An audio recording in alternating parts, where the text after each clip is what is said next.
XTB. Darío García, muy buenas tardes. Hola, buenas tardes. ¿Qué tal?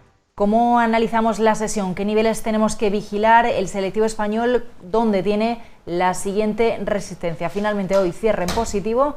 ¿Qué niveles nos fijamos y qué interpretamos de lo que ha sucedido hoy en los mercados?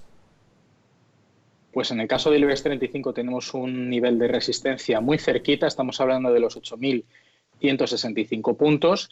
En análisis técnico, haciendo un Fibonacci de toda la caída que hemos sufrido durante el mes de febrero-marzo, nos deja un nivel de retroceso del 61,8 en estos niveles. Eso quiere decir que el IBEX 35 durante todo este periodo de la pandemia ha recuperado o está a punto de recuperar prácticamente 2/3 de toda la caída que ha sufrido. Es el nivel más cercano a contemplar, no son muchos puntos de diferencia, pero teniendo en cuenta que mañana es festivo en Estados Unidos y que el viernes solamente habrá media sesión, mucha suerte deberíamos tener si seguimos viendo subidas en lo que queda de semana. Protagonistas, hoy hemos visto a Endesa presentándonos las claves del plan estratégico. La compañía lo ha cotizado con descensos y, bueno, poníamos el foco sobre todo en la política del dividendo. ¿Qué opinión tienes, Darío, de lo que ha presentado hoy Endesa al mercado?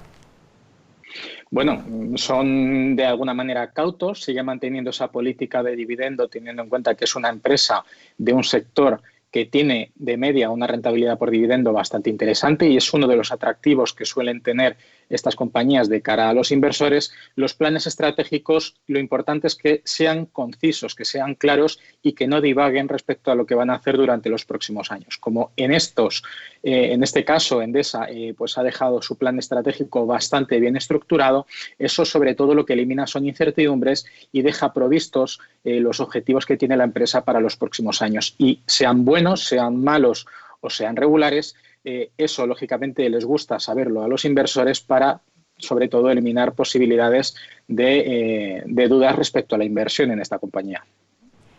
Bueno, hoy tenemos a Endesa y mañana tenemos a Repsol y también el foco está en esa política de dividendo precisamente. ¿Qué podemos esperar? ¿Qué nos va a presentar Repsol mañana? Pues Repsol nos dará la parte de más corto plazo de su plan estratégico 2050, donde tiene previsión de ser una de las compañías del sector energético con emisiones netas cero respecto a nitrógenos, y eso es muy positivo teniendo en cuenta que hablamos de una petrolera. En el más corto plazo, pues su plan estratégico sigue siendo el diversificar la parte de upstream y de downstream para tener un posicionamiento general, reduciendo riesgos y evitando depender en exceso, aunque lógicamente al tratarse de una petrolera es complicado, de la fluctuación en los precios del petróleo. De ahí esa divergencia hacia otro tipo de fuentes de energía que ya no solo Repsol, sino el sector energético en general está buscando diversificar.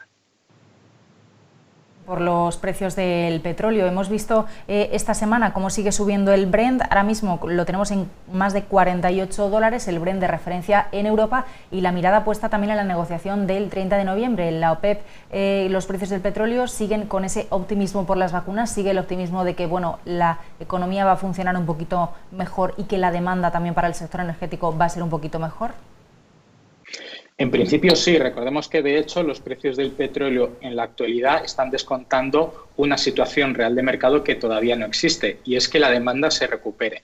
Lo que sí tenemos claro es que lo que vimos ayer, por ejemplo, en los inventarios de API semanal, es que hubo un incremento en los inventarios que debería, lógicamente, perjudicar al precio, y no fue así. Sin embargo, sí que hemos visto hoy en los inventarios de Estados Unidos, de los cuales depende mucho el barril de Texas, sí que hemos visto un retroceso en los inventarios que sí favorecen el crecimiento de los precios. Aún así, seguimos viendo que el mercado petrolero, y a expensas de lo que pueda plantear la OPEP respecto a reestructuraciones de cuotas de producción de barriles, sabiendo que tenemos a Irán por un lado y tenemos a Libia por otro, que se han reincorporado a esas producciones y que lógicamente están inundando de barriles más de lo que realmente se consume, lo que estamos viendo en los precios del petróleo sobre todo es el sentimiento del mercado muy positivo hacia la mejora de la situación económica general, pero con un descuento de precios en términos reales de a día de hoy todavía muy elevados con la situación real del mercado.